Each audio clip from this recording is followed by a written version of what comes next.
Hey, and welcome to the Mickey and Minutes Podcast. Quick conversations, information, and inspiration. I'm your host, Nick Lazaga, and I hope you enjoy this episode of The Short Disney Show.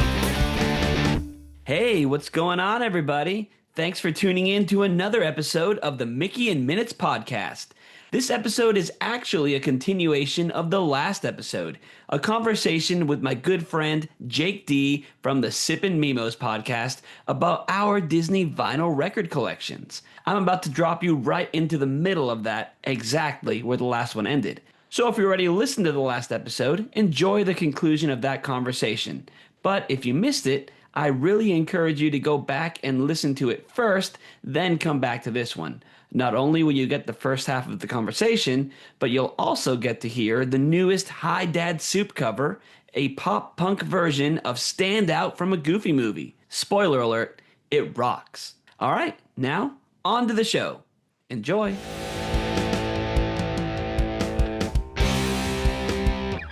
That's, again, great segue. It's a great segue into my next one, which is another Disney film with an amazing soundtrack. But the real kicker about what I'm going to talk about is the variant copy that I have on of the actual disc. So Frozen, everybody knows Frozen. You have a daughter. I'm sure you've seen Frozen hundreds of times by now. And that soundtrack is just amazing. And so what I'm going to talk about is the Frozen 10th anniversary re-release of this record. And what made this special is not just the amazing Adele Dazeem song. Yes. Who's that? Oh, Adele Dazeem. Yes. Adele Dazeem, obviously, you have some of the, the best Disney songs of the modern era. But this record was re-released, I guess, on October 6, 2023 on Walt Disney Records as a zoetrope. Oh, yes. Yeah. So if you guys don't know what a zoetrope is, it's referencing an old toy from Milton Bradley from 1866. And what this toy was, it's like a spinning cylinder where there's a little slat that you look through, and on the inside spins some images. And those images are in sequential order so that when they're spun and you're looking through one slat, it looks like an animation. Right? So it's just an old animation toy that kids used to have. And what they did with this record, and they've done with other records throughout the years, is they added a zoetrope effect to the actual disc. So it's a picture disc, and on it are several scenes from the film. And when you spin the record and you film it with your camera with really good lighting, you could see this zoetrope effect. It looks like an animation on your vinyl record. It's insane. I remember when they announced that. And I think the first time I saw something like that, I think it was Nightmare Before Christmas. They did that one as well. Yeah. And they've done The Lion King also. It just blew my mind. And I've seen artists do it. Like Casey Musgraves comes to mind. I know she did one for hers. It's the coolest visual. So I don't have any zoetropes, but I do have the 7-inch. It was a record store day of Let It Go, and side B was the summer song that Olaf sings. In summer. Yeah. Josh Gad, man. The best. But yeah, and so I mean, I haven't seen the zoetrope, but I know on that 7-inch, the colors are just so vivid and just jump off that vinyl. It looks fantastic. I'm going to go ahead and post a reel of this after the episode comes out on Mickey and Minutes Instagram so you guys can see just how amazing it is. So side A has some images of Elsa during Let It Go and some images of or animations, I guess, of snow and frost and stuff. And then side B has some animations from several of the songs that are featured on the soundtrack. And it's just such a cool thing. When that was announced, I pre-ordered it, man. I had to have it. Yeah, I want to see it. I could watch those things all day. They're just unreal. And that's one of the things, that makes just, anyone can listen to music on your phone or wherever. But the thing about vinyl is the aesthetic and being able to watch that record spin even if it's not a zoetrope, just looking at the colors on a cool variant, and it's such a cool like kinetic thing. It makes listening to music more of an experience than just a passive thing. Yeah, I love that. Very, very well said, bro. Thank you. Yeah, yeah. Well, okay. So keeping with the cold theme, um, my favorite Christmas movie, my favorite holiday movie of all time, across the board, The Muppet Christmas Carol. Dude, love it. Love it. I had the poster. I bought the poster from Alien World Comics in San Antonio. Shout out Alien World, greatest comic book store in the world. I had it up in my house year round, because I love the Muppet Christmas Carol, and the soundtrack is unreal. And so in 2021, the label was called I Am 8-Bit. They did a pressing of it that sold out.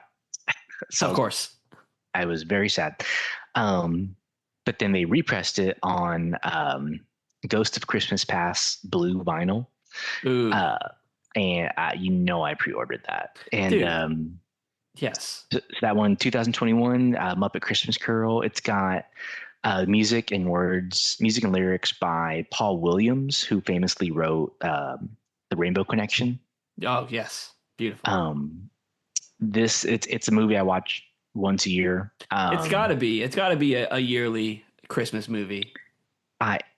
And honestly, the artwork for this one is insane. It was done by the artist is Kevin M. Wilson, and it's this amazing it's amazing drawing of all the characters from Muppet Christmas Carol. And it's they're all on the streets of of London, and it's beautiful. It's one of my faves for sure. That's so good, man. Light the lamp, not the rat. Yeah. That's so good, dude. So you brought up Muppets. We have to mention this side note. How do you feel about Muppet Vision 3D closing officially at Walt Disney World? Oh man, just a couple days ago. It was very sad. It's a gut punch, right? I understand, and I know the Monsters Inc. land that they're going to do is going to be amazing, and I love Monsters Inc.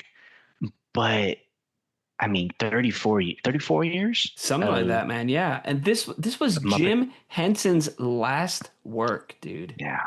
It should have been like a museum. This is something that I feel like should have been preserved as Jim Henson's, legacy.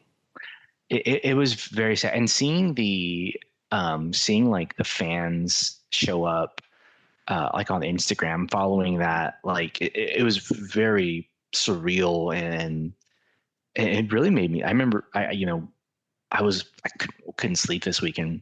Probably because I was thinking about Muppet 3D Vision closing. That's what it was, sure. Not the new baby.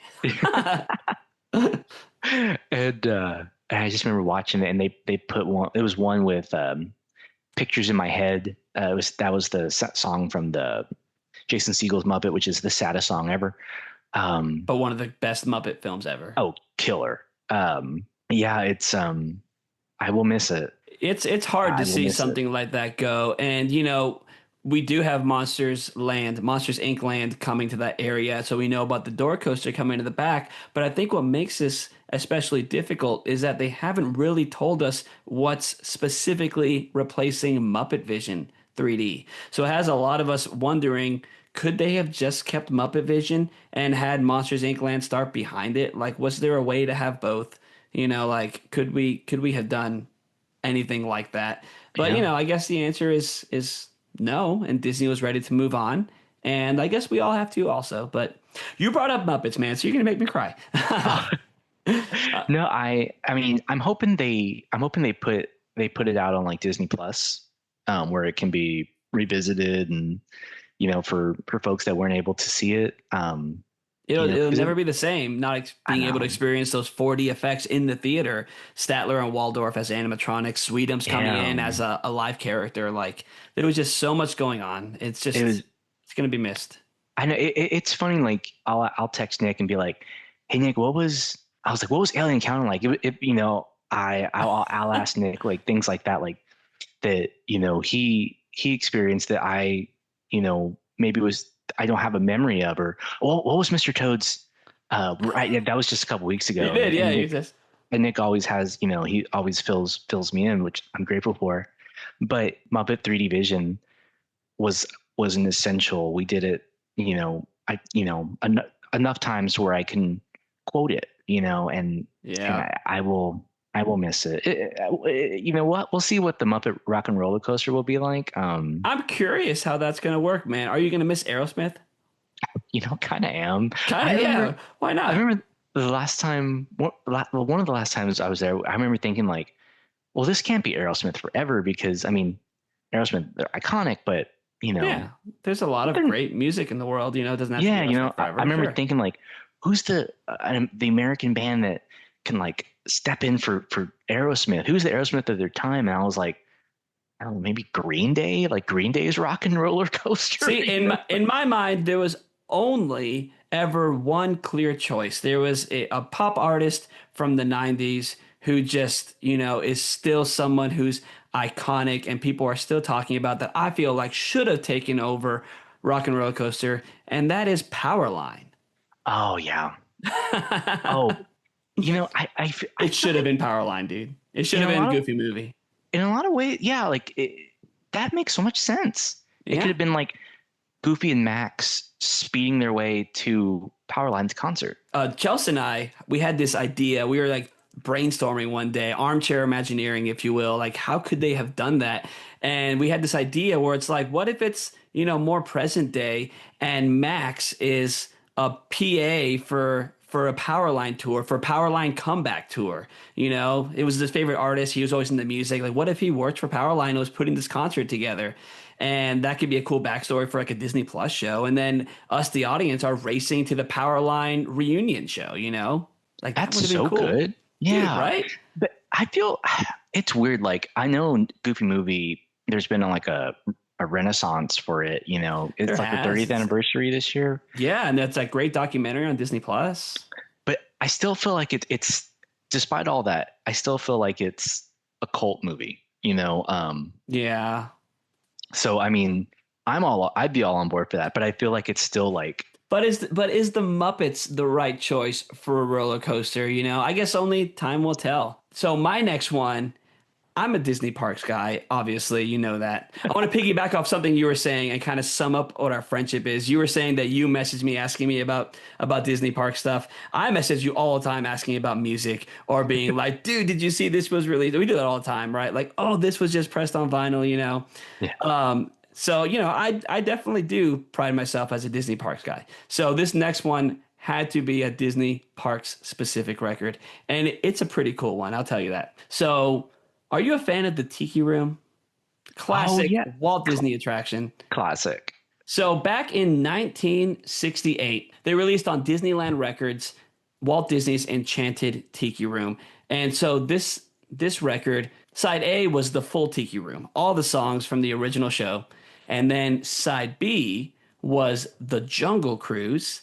And you're thinking, the Jungle Cruise doesn't have a song. So what this was, dude, was a Jungle Cruise narration recorded by the legend Thurl Ravenscroft. Why And does that name sound familiar? you know Thurl Ravenscroft because he's great. Oh shoot, Tony the Tiger? He's Tony the Tiger, man. Wow. He's also the person who sang the song You're a Mean One, Mr. Grinch.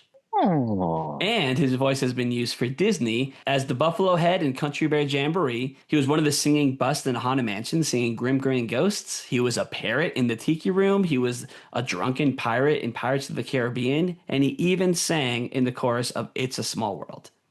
Wow. So tons of credits to this guy. He was part of a vocal group called the Mellow Men.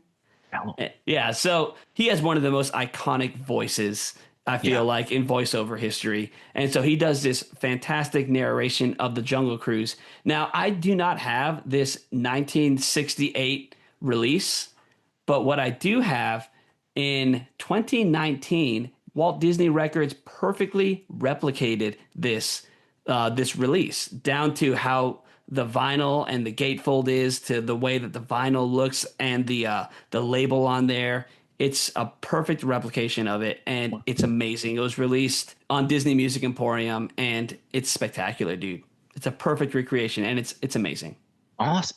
You can get in trouble on Disney Music Emporium. The stuff they drop on there. I've been eyeing that Muppet one getting ready to drop. It's not easy being green. Dude, Uh, yep. Must have Unreal. that Alkaline Trio cover. Oh Yes. man, Weezer, come on. Dude, so many good ones. So we each got one left here, dude. And I just, I could talk to you all day, dude. But unfortunately, we got to wrap this up. We got two more vinyl to talk about in our collection. So what's your last one, dude? So this was tough because we talked about Mondo before, and I was thinking, okay, what's my favorite modern, animated, movie. I had to go with Mondo's release of Up. Dude, Uh, beautiful. Married Life, one of the best instrumental songs from any Pixar movie. Insane, just insanity. They So use this that on Main Street USA as part of the background loop. really. Yeah.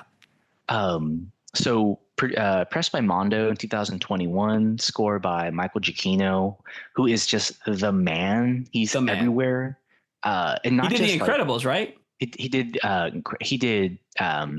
Coco. I wrote this down. He did Coco. Did I write this down? He It's did okay. Coco. He did the Penguin. He did I think Ratatouille.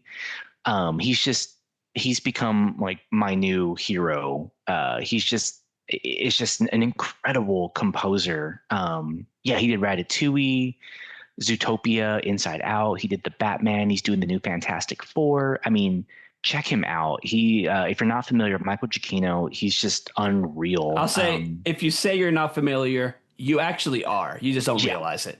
yeah. If you've seen a Marvel movie in the past 10 years, you know his work. Yeah. One of the greats. So I have the blue aqua with rainbow splatter. Oh, beautiful. Um, the artwork is done by Nicole Gustafson, who also did Mondo's Ratatouille, Coco, and Wally vinyl pressings. Real beautiful, almost look like watercolor paintings. And I picked this one because Up is the first movie I can remember as an adult um, that really affected me emotionally. I think it might have been the first time I've ever cried in a movie theater. It wasn't the heartbreaking married life montage. That's devastating. I remember making it through that and being like, I'm cool. Like, I'm fine, whatever. Yeah. But it was the last shot of the movie that just leveled me. Ugh. And so I was so moved. It was actually the first Blu-ray that I ever pre-ordered from Ugh. the North Star Mall Disney store. Nice. And you got It's not even there anymore, man. I That know. store's gone. You got a pin set when you pre-ordered it, which I still have. Giacchino's score, it's masterful. When I listen to it, I can play each scene in my head like beat for beat.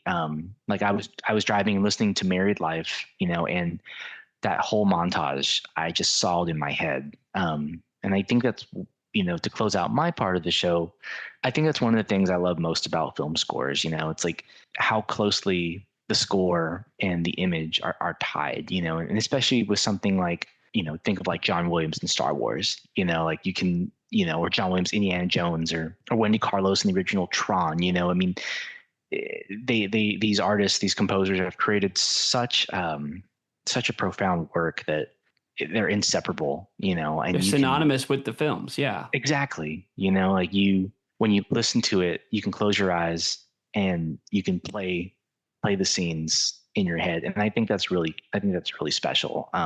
That's beautiful, dude. Yeah, But yeah, absolutely. All right, man. So that was your last one. Let me bring this episode home with my last one. So this is kind of a twofer, and I think you're really going to enjoy hearing about this one, dude. So in 1978, on Ovation Records, in celebration of the 50th anniversary of Mickey Mouse, they released a record called The Magical Music of Walt Disney. And so this was a 4-disc set. And I was able to get this. Actually, my brother gifted this to me a while ago for a birthday. He found a beautiful brand new copy on eBay, still in the shrink wrap. nice. And I treasure this, dude, because it's a collection of Disney songs up until that point, kind of a greatest hits, if you will.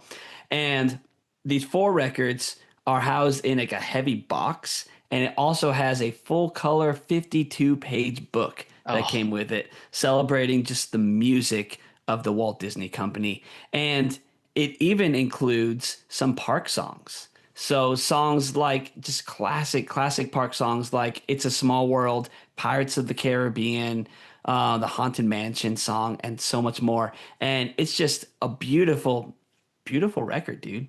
Well, collection, I guess, collection of records. I love a box set where there's a book. Like I've in my time, I've totally bought records that I've already owned, but oh, it's being pressed with a book. Ooh, you know. That's such a selling point for us nerds. For example, the other November's in Currents, they uh, did a special coffee table book where it's just the record, but it's housed in a book, and I was like, I need it. I don't know how it's kind of it's weird. It barely fits on the shelf, but yeah. gotta have it. It's such a just a special thing for us collectors, not only to have a tangible version of the music, but to have a piece of memorabilia from that time period. In this case, 1978, and it's just such a cool collector's item. I mean, if we're the kind of people who want, the stuff, like the thing of having a vinyl, having a book as well, just sets it home. Oh yeah, I love how a good chunk of our records were released like in the late '70s slash '80s. I feel really good about that. I feel like Disney kind of hit a golden age. We didn't really mention much like Alan Menken or anything in our collections, but I will mention Alan Menken. I'm going to throw him a bone a little bit. Like Alan Menken needs a bone, right? The dude's the man. But I said this is kind of a twofer because this is a compilation of Disney songs, and in celebration of Disney 100, back in 2023, Disney released a Disney 100 compilation vinyl record.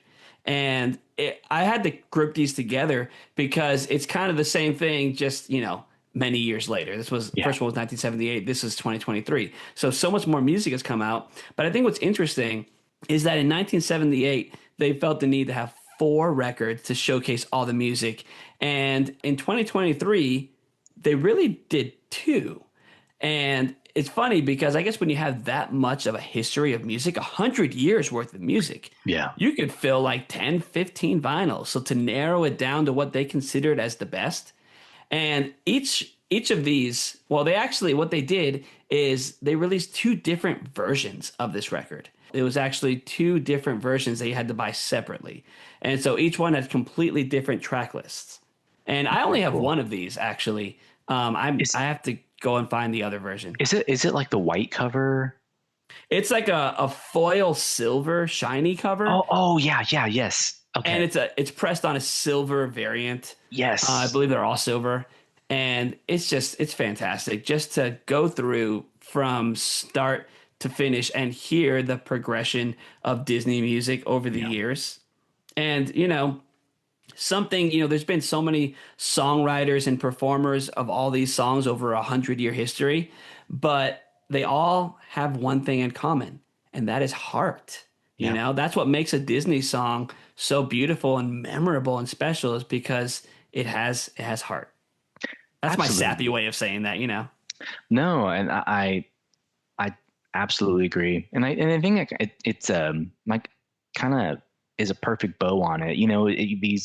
These songs are just as iconic as as the in the films or the characters that they're associated with. It's hard to think of, like, for instance, Up and not think of na na na na na na na na. It's Yeah, like exactly. and I think that just speaks to the power of the movies and to the music as well. So And there are some cases where, maybe it's just us as music fans, where the songs have even more of a life, or I guess a life on their own, from the movies, where it's like I feel like Let It Go as a song has surpassed the movie Frozen, would you say? oh, absolutely. And that's the same for so many of these songs that are featured on these, Disney greatest hits compilations and stuff like that. Big time. Oh, that's like a perfect example.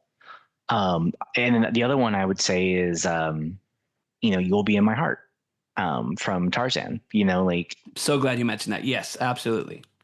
that song, that song he wrote for his daughter, for Lily Collins.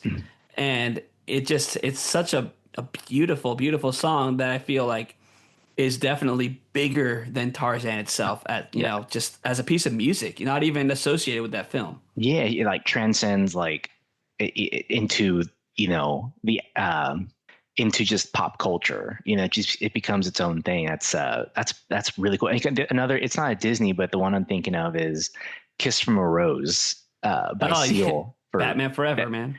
I mean, that was my Batman growing up. So I That always was love it. Val Kilmer. Yeah. Yeah. Oh, R.I.P. Um, but yeah, Kiss from a Rose, is another great example, I think, of that, where it's like the song has just become its own thing. But I think like, Val Kilmer, man. Chelsea and I just watched Top Gun the other night, and just Iceman. special movie. Yeah, dude.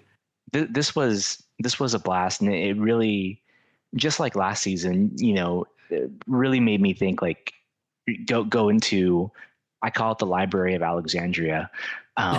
Your vinyl collection. Yeah. I love that. As we learned on Spaceship Earth, I hope it does not burn. But if it does, it will smell amazing. The best. That's the best. I remember. For those of you listening, I'm not talking about burning plastic. I'm talking about the smell inside. of Rome burning on Spaceship Earth. If you're a Disney fan, you know what we're talking about. And it's like, and it's Judi Dench, right? And it's like, dude, yeah, man. But luckily, some of the scrolls survived, and the knowledge was passed on. That's not I didn't nail it, but that's a fantastic impression, though. Thank you. I work on my Judi Dench daily, so. I may be partial to the Jeremy Irons version of Spaceship Earth, but that's just me. I don't think I've ever caught. I don't think I've ever. Dude, look that up on YouTube, dude. What a powerful voice, and just narrating Spaceship Earth. Yes, please. Dude, Jake, thanks so much for being on the show again. This was amazing. You have such a wealth of knowledge about music, and your vinyl collection is incredible, dude. We only scratched the surface of your collection, but yeah. So thanks again, dude. And I need you to plug your podcast again, because other people need to hear this podcast. Oh, well, as always, thank you for having me. Nick messaged me about a month ago and said, "Hey, would you want to?" And before I could even finish reading the message, I was like, "Oh, duh, yeah, I'll do it." Any chance to talk to Nick Lazaga about anything, but especially music, I will jump at the opportunity. So this was a real pleasure, and thank you again for having me. You can find me talking about rock and roll and electronica on my podcast, Sippin Mimos. I co-host it with my buddy Elliot. We talk radio rock and electronica from the 90s and beyond. But yeah, so you can find us wherever podcasts are found, and and we're on Instagram as well, Sippin Mimos Pod. Check out our episode we did with Nick. That was a blast. We talked about our favorite 90s Disney movies. What was it? Oh, no. It was 90s Disney songs. It's been a year.